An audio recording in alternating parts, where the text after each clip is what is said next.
Ada yang pengen sakit? Angkat tangan. Nggak ada? Berarti semuanya pengen sehat ya? Semuanya pengen sehat? Semuanya pengen sehat, tapi kenyataannya kadang-kadang sakit. Dua kondisi yang selalu dialami oleh manusia. Kadang sakit, kadang sehat. Ibarat roda, kadang di atas, kadang di bawah. Tapi walaupun realitanya, kenyataannya kita itu akan mengalami sakit, bukankah kita tetap berusaha, tetap berikhtiar agar selalu sehat? Iya atau tidak? Iya. Walaupun kita tahu bahwa kita tidak bisa menghindari sesuatu yang namanya sakit, tapi tetap kita berusaha. Bagaimana supaya sehat? Apa usahanya? Olahraga. Makan yang banyak. Oh, makan yang banyak. Makan yang banyak itu bikin sehat atau bikin sakit? Makan yang sehat. Makan makanan yang sehat. Ya. Halalan thayyibah, Masya Allah. Olahraga, makan makanan yang sehat, cukup istirahat. Kita akan lakukan itu semua. Salah atau tidak? Berikhtiar dengan makan yang sehat, kemudian rajin olahraga, cukup istirahat demi mendapatkan kesehatan. Salah atau tidak? Tidak. Yang salah apa? Yang salah ketika kita melupakan salah satu faktor utama untuk mendapatkan kesehatan. Apa itu? Apa itu? Berzikir. Loh, zikir? Orang nyambung temen. Mana ada berzikir untuk mendatangkan kesehatan? Nah, gue ora paham tentang kesehatan itu apa. Sehingga dia heran. Loh, apa hubungannya zikir karo sehat? Pertanyaan itu muncul karena dia memahami kesehatan sepotong-sepotong. Selama ini kalau kita bicara sehat, konotasinya sehat apa? Jasmani. Padahal kesehatan itu bukan hanya jasmani. Kesehatan yang sempurna itu kesehatan jasmani dan rohani. Tubuhnya sehat, otaknya sehat, hatinya sehat. Apanya? Tubuhnya sehat, otaknya sehat, hatinya sehat. Ada nggak orang yang tubuhnya sehat tapi otaknya nggak sehat? Banyak.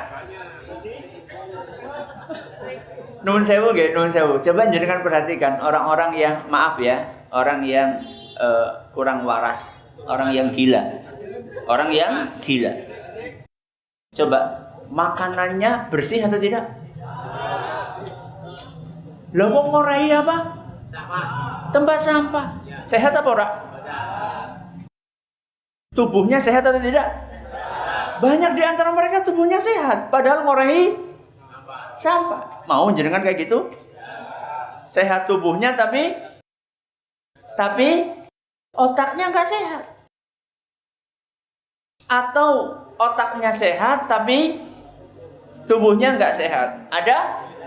Banyak orang di rumah sakit yang pada nginep di rumah sakit itu, mereka otaknya masih sehat tapi tubuhnya nggak sehat. Ana sing kena ginjal, ana sing kena jantung, ada yang paru-paru, ada yang ini, otaknya sehat. Mau jenengan? Enggak. Dan yang lebih parah dari itu adalah orang yang otaknya sehat, tubuhnya sehat, tapi hatinya tidak sehat. Contohnya, Wong ora gelem salat. Wong ora gelem salat. Awake sehat, otake apa sing ora sehat? Atine sing ora sehat. Ini lebih parah. Milih mana jenengan? Milih mana? Otaknya sehat, tubuhnya nggak sehat. Tubuhnya sehat, otaknya nggak sehat. Otaknya sehat, tubuhnya sehat, hatinya nggak sehat. Milih yang mana? Milih yang sehat semuanya. Apanya tadi? Tubuhnya sehat, otaknya sehat, hatinya sehat. Kenapa kok harus demikian?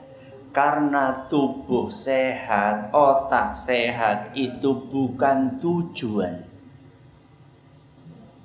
Kenapa? Tubuh sehat, otak sehat itu bukan tujuan. Itu cuma sarana. Tujuannya apa? Tujuannya hati sehat sehingga bisa beribadah dengan baik kepada Allah. Gak ada gunanya jenengan awake sterek. Kemudian ininya sik pack, gak ada gunanya nek subuhan orang masjid. Orang ada gunanya.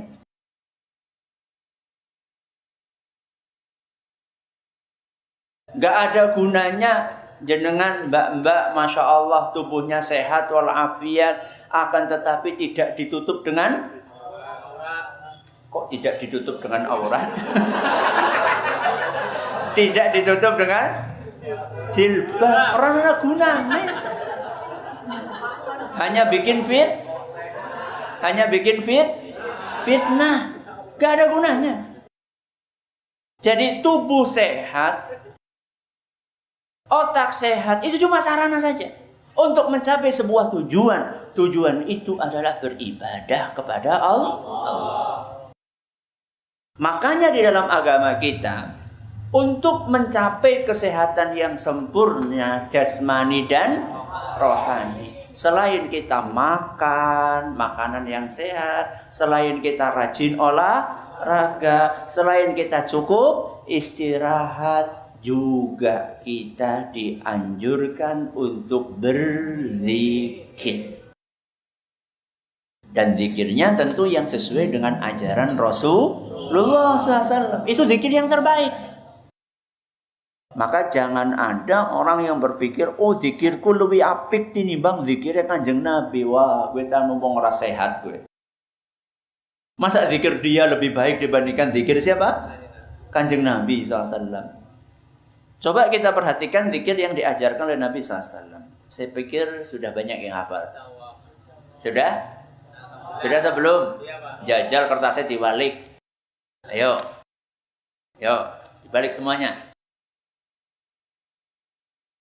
1, 2, 3. Allahumma afini fi badani, Allahumma afini fi sam'i, Allahumma afini fi basari, la ilaha illa anta, Allahumma inni a'udzubika minal kufri wal faqri, wa a'udzubika min adzabil qabri, la ilaha illa anta. Masya Allah. Itu diwaca apa ora?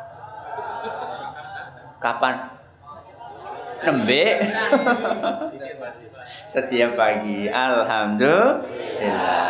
Kalau sudah hafal berarti tinggal apanya? Maknanya. Maknanya kemudian diamalkan. Ini adalah zikir yang diajarkan oleh Nabi SAW sebagaimana termaktub dalam hadis riwayat Abu Dawud dan sanadnya dinyatakan hasan oleh Syekh Al-Albani. Kalau panjenengan perhatikan, Allahumma afini. Afini itu adalah artinya afiatkan. Napa? Afiatkan. Afiat siapa? Lubuk dewek sering ngomong muga-muga sehat wal afiat. Apa artinya afiat? Di sini Nabi SAW mengajarkan kita untuk berdoa, ya Allah afiatkan tubuhku. Ya Allah afiatkan pendengaranku. Ya Allah afiatkan penglihatanku. La ilaha illa anta. Kenapa kok pakai kata afiat? Kenapa kok Nabi SAW tidak ngajari, ya Allah sehatkan tubuhku, ya Allah sehatkan telingaku, ya Allah sehatkan mataku? Kenapa bukan sehatkan? Kenapa yang dipilih afiatkan? Karena ternyata afiat itu lebih keren daripada sehat. Afiat itu lebih tinggi daripada sehat. Karena afiat itu adalah sehat yang sempurna. Bukan sehat sekedarnya. Makanya dipilihnya kata afini. Afiatkanlah aku. Apa itu afiat? Afiat itu adalah kondisi ketika orang sehat dari seluruh macam penyakit. Seluruh macam penyakit, yang namanya seluruh macam penyakit berarti bukan cuma penyakit apa? Tubuh. Bukan hanya sekedar penyakit jasmani saja, tapi juga termasuk sehat dari penyakit rohani. Penyakit rohani contohnya apa? Iri, dengki, sombong. Korupsi termasuk? Korupsi termasuk? Awake dewek sok korupsi apa ora? Korupsi apa? Tempe. Korupsi waktu. Ya. Kudune mangkat jam 7, mangkatnya jam sama. Kudune bali jam 4, baline jam loro. Itu namanya korupsi waktu. Itu penyakit rohani. Enggak sholat, penyakit rohani atau bukan? Penyakit. Maka kita mohon kepada Allah supaya kita dihindarkan dari seluruh penyakit jasmani maupun rohani. Itulah kondisi namanya afiat. Termasuk juga afiat itu adalah ketika kita terhindar dari penyakit psikis, penyakit psikologi. Apa itu penyakit psikologi? Galau, baper. Itu penyakit apa? Psikis.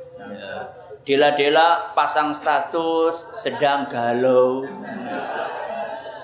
ditolak. Ada gambar love, kemudian pisah-pisah dua kayak gini terbelah. Itu penyakit apa? Psikis.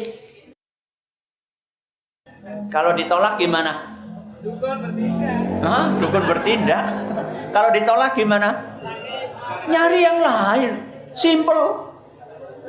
Hidup kok dibikin susah. Ngapain dibikin susah? Gitu aja kok repot apa wong wadon kur ketok. Iya. Enggak. Banyak ngapain kita itu mempersulit diri sendiri. Berarti yang namanya afiat itu adalah keselamatan dari segala jenis penyakit. Penyakit jasmani, penyakit apa? Rohani, dan penyakit psikis. Nah, penyakit apa? Psikis.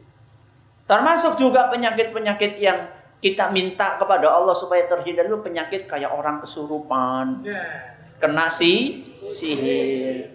Jadi yang namanya sehat itu gak cuma sekedar sehat fisiknya.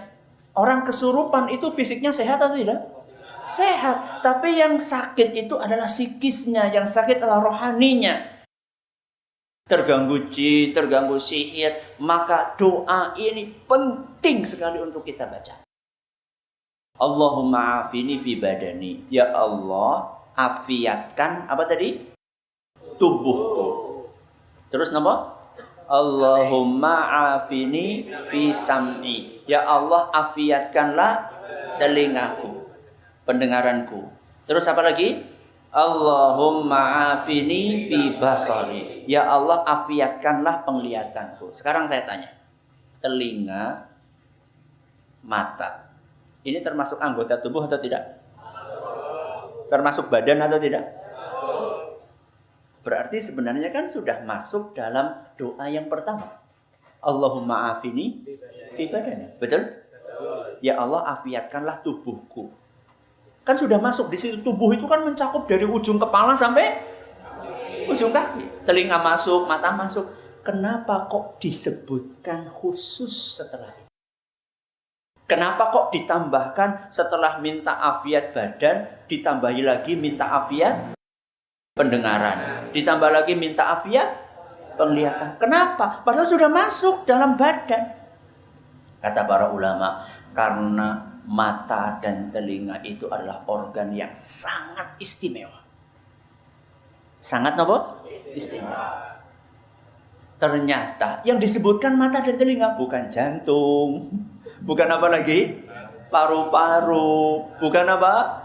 Ginjal. Ternyata yang disebutkan mata. Kenapa? Karena dengan mata kita bisa melihat ayat-ayat Allah di alam semesta ini yang menambah keimanan.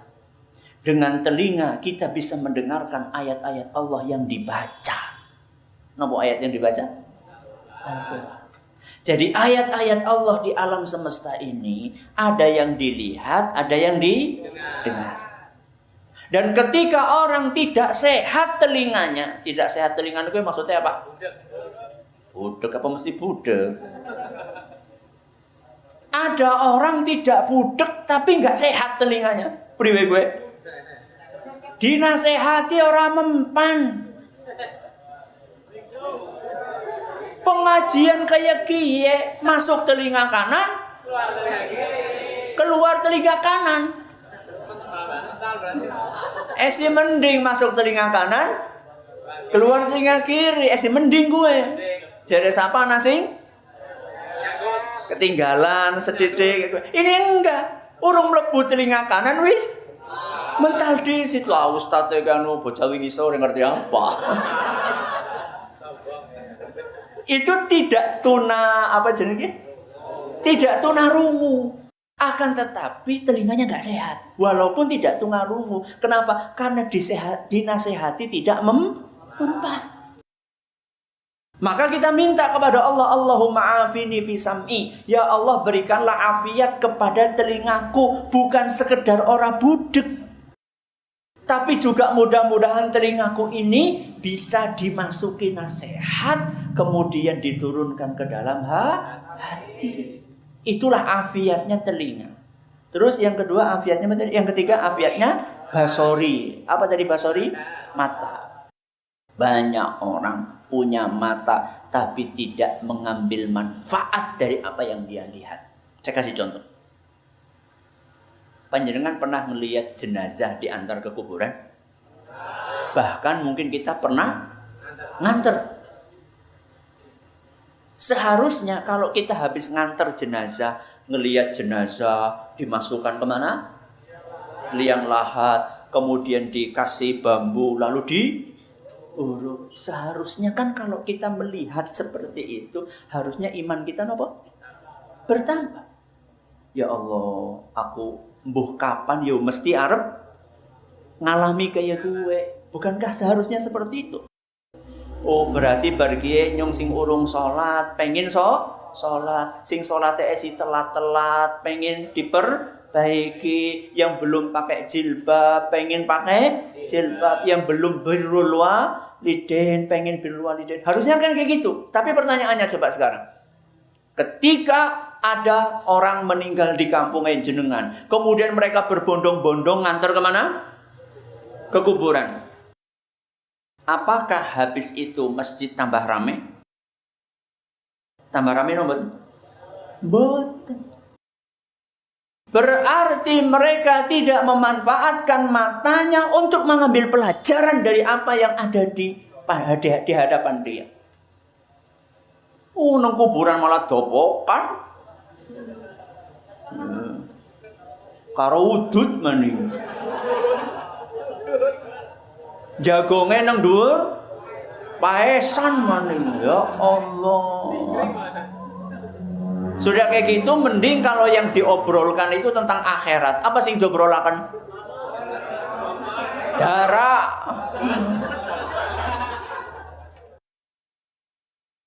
Atau bahkan ada orang ngobrolin aibnya orang yang di kubur. Yo sempat-sempatnya ngerasani wong nang kuburan ku lho.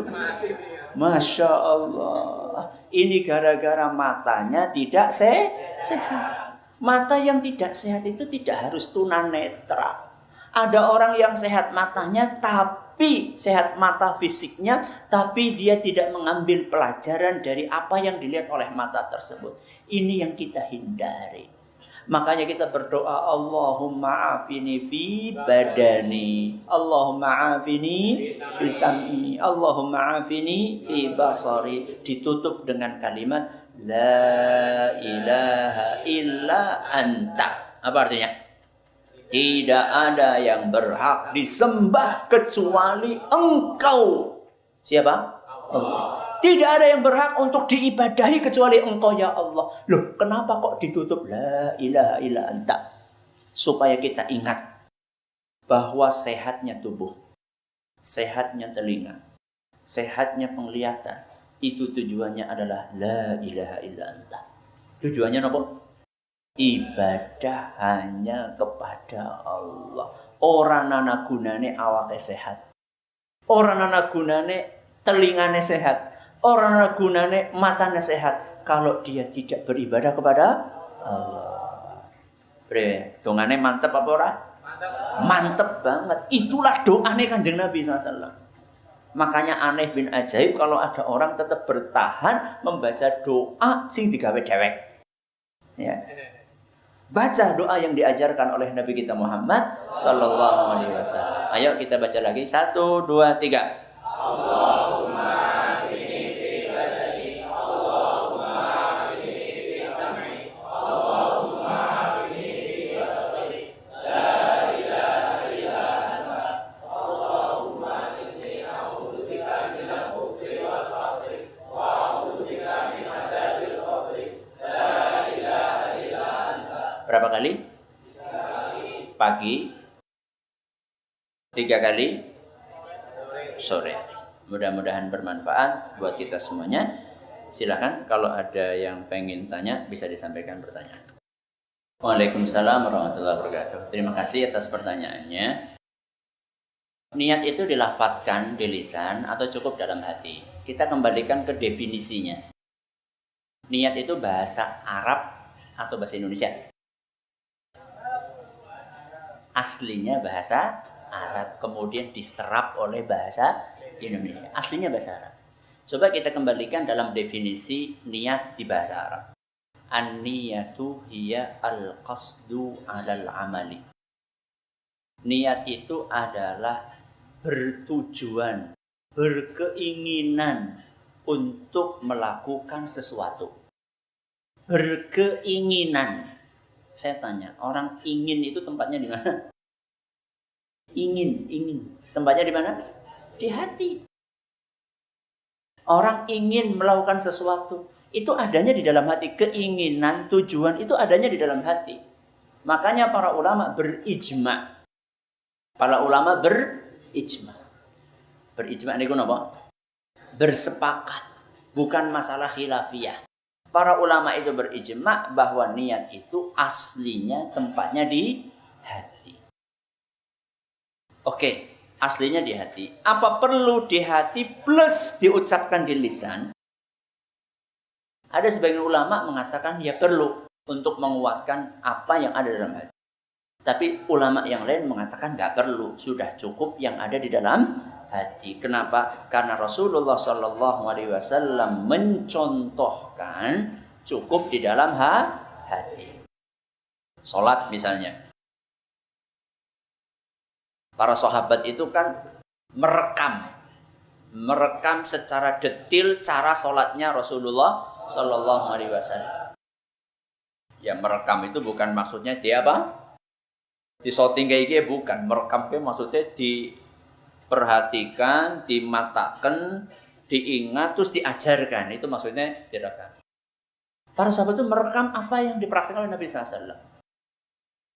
Sholat Nabi dari A sampai Z itu detail sekali dijelaskan oleh para sahabat. Apa kata sahabat yang melihat cara sholat Nabi SAW? Kana Rasulullah sallallahu alaihi wasallam idza istaqbala al-qiblata kabbar. Adalah Rasulullah SAW kalau sudah menghadap kiblat beliau bertakbir. Setelah menghadap apa? Kiblat beliau bertakbir. Begitu madhep kiblat, Allahu Akbar. Oke. Para sahabat tidak mengatakan Nabi kalau sudah menghadap kiblat, beliau niat dulu diucapkan, baru kemudian takbir. Enggak. Para sahabat cuma mengatakan Nabi kalau sudah menghadap kiblat, beliau takbir. Enggak ada ucapan anu, enggak ada. Berarti yang dicontohkan sama Nabi SAW adalah niat cukup di dalam hati. Tidak perlu diucapkan. Tidak perlu diucapkan. Begitu pula puasa juga sama. Begitu juga puasa begitu pula. Kecuali ada sebagian ulama mengatakan haji. Kecuali haji atau umrah. Menurut sebagian ulama kalau umrah atau haji itu diucapkan di lisan. Labbaika Allahumma umratan. Itu kalau umrah. Kalau haji labbaika Allahumma hajja, itu diucapkan. Adapun selain itu maka cukup di dalam hati. Oke, mudah-mudahan bermanfaat. Silakan. Ruqyah mandiri itu ayatnya apa saja? Ruqyah mandiri itu kan ruqyah diri sendiri. Ayatnya apa saja? Apa saja? Ayatnya apa saja? Kenapa? Karena Allah berfirman wa nunazzilu minal Qur'ani ma huwa syifa. Kami turunkan ayat Al-Qur'an itu salah satu tujuannya adalah untuk syifa. Apa syifa? Pengobatan, untuk penyembuh. Di sini Allah Subhanahu wa taala mengatakan kami turunkan Al-Qur'an. Al-Qur'an berarti mulai dari surat apa? Al-Fatihah sampai An-Nas, kabehan bisa dipakai. Berarti asal baca ayat boleh. Siapa bilang harus ayat ini, harus ayat ini, harus ayat ini? Enggak. Ayat apa aja boleh untuk ruqyah. Berarti bebas. Loh, emang nggak ada kelebihan ini dibandingkan itu? Ada. Kalau tanyanya boleh semuanya. Tapi apakah ada yang afdal? Ya, ada yang afdal. Contohnya Al-Fatihah. Contohnya apa? Al-Fatihah. Contoh yang lain ayat kursi. Contoh yang lain surat Al-Ikhlas, Al-Falaq, An-Nas. Bu, gampang-gampang, Bu. Apa tadi? Al-Fatihah, ayat kursi, Al-Ikhlas, Al-Falaq, An-Nas. Apal kabeh? Alhamdulillah. Itu adalah ayat-ayat spesial, surat-surat spesial. Kalau jenengan apal itu, nggak apa-apa, itu sudah cukup untuk ruqyah. Nek pengen lebih mantep maning Al-Baqarah. Ayat pertama sampai terakhir. Mantep banget gue. Tapi dawa Ustaz. Ya dibaca pakai apa? Pakai mushaf. Pakai mushaf Al-Quran dibaca, enggak apa-apa. Ruqyah itu enggak harus luar kepala. Baca pun boleh. Itu pilihan ayat-ayatnya. Inti jawabannya, seluruh ayat Al-Quran itu boleh digunakan untuk ruqyah. Cuman memang ada beberapa ayat spesial, ada beberapa surat spesial. Contohnya apa tadi? Al-Fatihah, ayat kursi, Al-Ikhlas, Al-Falaq, An-Nas, siji maning Al-Baqarah. Ya, itu spesial. Ustaz, apa manfaat daun bidara dan cara menggunakannya? Daun bidara ini kata para ulama itu ngefek digunakan untuk pengobatan orang yang terkena gangguan jin, terkena sihir. Cara penggunaannya bagaimana? Ada yang mengatakan diminum bisa, dimasukkan dalam air kemudian diminum. Ada yang mengatakan dicampurkan ke dalam air yang digunakan untuk mandi. Digunakan untuk apa? Mandi. Jadi itu caranya. Kemudian boleh nggak mematikan azan di HP?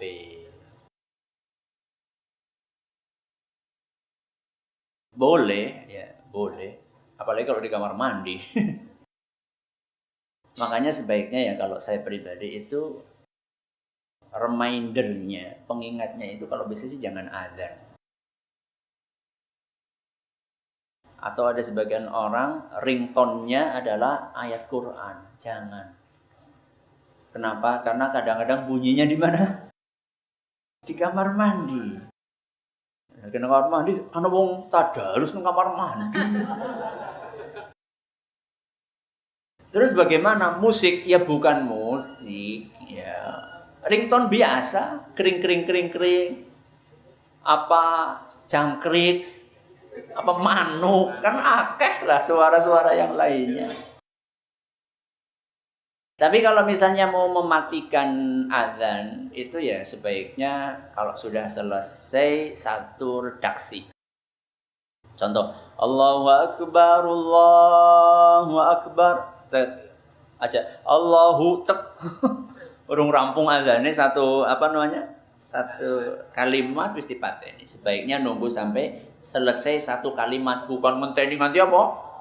Rampung la ilaha illallah dipateni ora pate yo. Gimana? Kalau memang Anda pasang itu ya dimatikan di tadi satu kalimat. Oke, silakan. Tadi depan ya. Rasulullah SAW ditanya, ya Rasulullah, inna fulanata tusallil lail wa tasumun nahar. Wahai Rasul, ada si fulanah. Nek fulanah berarti wadon. Nek lanang apa? Fulan. Inna fulanata kanat tusallil lail wa tasumun nahar. Wahai Rasul, si fulanah itu sholat malamnya Masya Allah, puasane Masya Allah. Kalau sudah ditonjolkan puasanya, kemudian sholat malamnya, itu berarti yang wajib-wajib pun dia kerjakan. 5 waktunya iya, sholat malamnya iya. Puasa Ramadannya iya, puasa sunnahnya iya, Senin Kemisnya iya. Kemudian 3 hari di pertengahan bulannya 13, 14, 15-nya iya. Kekurangannya satu, wahai Rasul, salitah. Kekurangannya wahai Rasul, nek ngomong nyelekit. Kalau bicara suka menyakitkan. Tu'zi jiranaha. Kata orang tersebut, wanita itu suka menyakiti tetangganya. Dengan apanya tadi? Dengan lisan. Kira-kira orang ini gimana wahai Rasul? Kemana nanti di akhiratnya? Kata Nabi SAW, hiya finnar. Hiya finnar. Wanita ini calon penghuni neraka. Padahal apa? Rajin sholat, rajin puasa. Masuk neraka. Kenang apa? Suka menyakiti orang lain. Loh, kayak gue ya mendingan rasa sholat, ya parah mana. Bisa orang sholat, menyakiti tetangga. Terus berarti kepriwe solusine? Solusine kepriwe? Rajin ibadah, jangan menyakiti orang lain. Pelajaran yang kita ambil dari hadis ini apa? Kalau orang mau masuk surga, harus hablum minallahnya dijaga. Cukup? Cukup? Tambah apa? Hablum minannas. Itu lengkap. Orang pengen masuk surga itu modalnya jaga hablum minallah, jaga hablum minannas. Hubungan dengan Allah baik, hubungan dengan manusia juga baik. Orang sekedar menjaga hubungan dengan Allah saja, tapi hubungan dia dengan manusia tidak baik, susah masuk surga.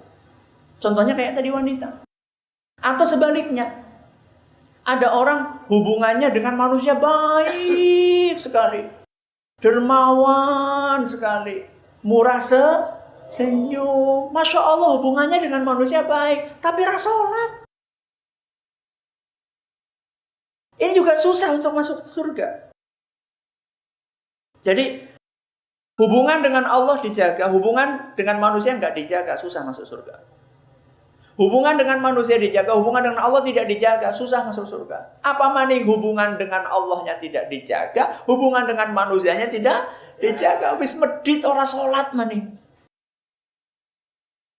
Lebih susah lagi untuk masuk surga. Berarti untuk masuk surga kepriwe?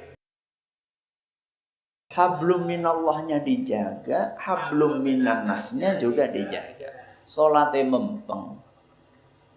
Kalau ngomong dijaga lisan. Ada lagi monggo?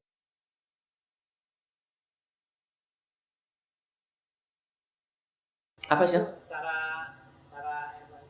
teknik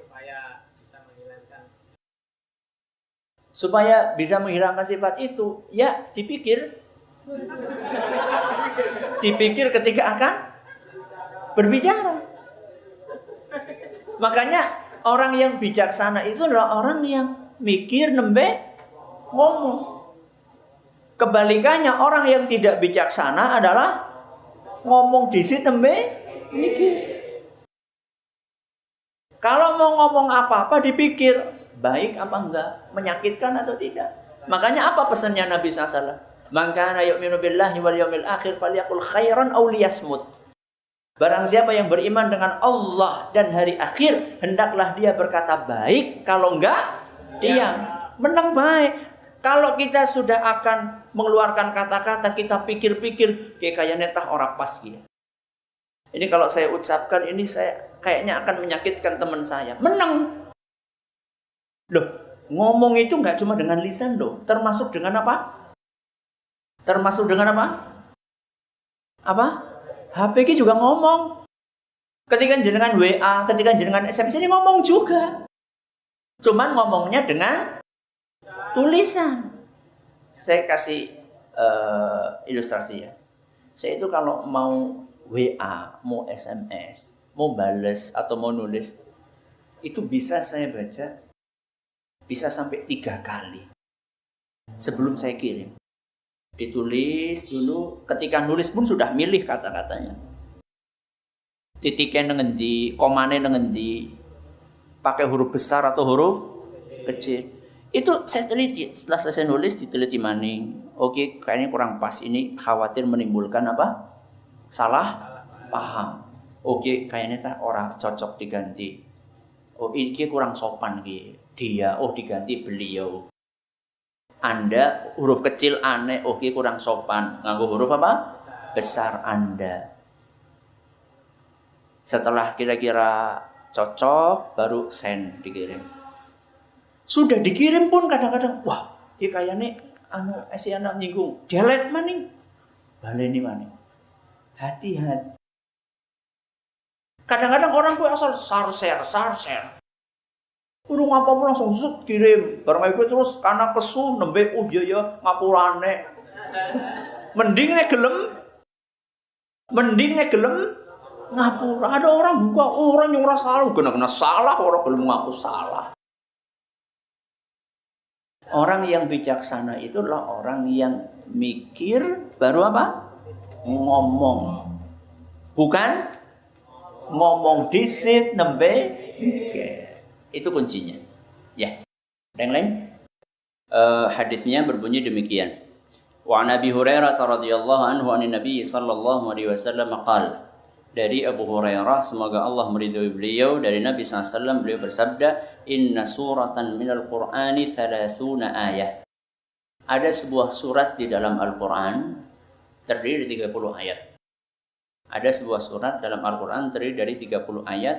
Syafa'at li rajulin hatta ghufira lah. Bisa memberikan syafaat kepada seseorang sampai dia diampuni. Apa surat itu? Wahiyya suratu tabarakalladzi biyadihil mulku. Surat apa? Al-Mulk. Jadi hadis ini menyebutkan bahwa surat ini bisa memberikan syafaat sampai diampuni. Hadis riwayat Tirmidzi dan dinyatakan hasan oleh beliau.